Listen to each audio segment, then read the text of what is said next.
أكثر سؤال نسمعه من المستخدمين: شنو الجهاز اللوحي بسعر مناسب ومن شركة رصينة؟ هذا السؤال دائما نسمعه من المستخدمين. الصراحة هو فعلا انه صعب نحصل جهاز لوحي وبسعر مناسب او سعر بسيط مقابل المواصفات، بس الصراحة انه شركة هونر قنعتني بهذا الجهاز. هذا الجهاز الباد هونر باد اكس 8 اي. سابقا كان عندنا بشركة اونر باد اكس 8 واونر باد 8. هذا اونر باد اكس 8 اي، هذا يجي ب 11 بوصه وراح تجي وياه مرفقه الحافظه مالته، يعني ما راح تدوخ بالحافظه. خلينا نتعرف على مواصفاته وتعالوا نتابع الفيديو.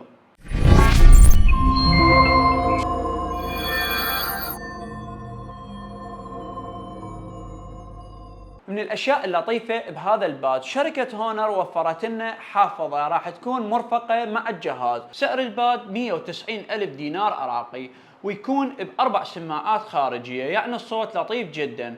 اما البطاريه 8300 ملي امبير، والوزن 495، يعني خفيف الوزن، والسمك 7.25 ملم، يعني راح يكون كذلك سلم.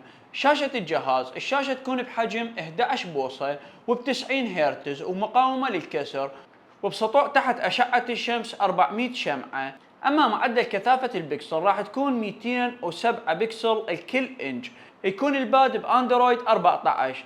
ذاكرة الباد راح يكون ب 128 جيجا بايت مع ذاكرة عشوائية 4 جيجا بايت مع رام افتراضي 4 جيجا بايت، يعني راح يتوفر عندك 8 جيجا بايت. الجهاز يستقبل بطاقة الذاكرة الخارجية، يعني تقدر تضيف ذاكرة للجهاز. اما الكاميرات راح تكون الكاميرا الخلفية 5 ميجا بكسل والكاميرا الامامية 5 ميجا بكسل. اما بالنسبة لمعالج الجهاز راح يكون من شركة سناب دراجون 680 ب 6 نانومتر، معالج لطيف وبسيط ومناسب لاغلب الاستخدامات. اما بالنسبة للون الباد فقط هذا اللون اللي هو اللون الرصاصي.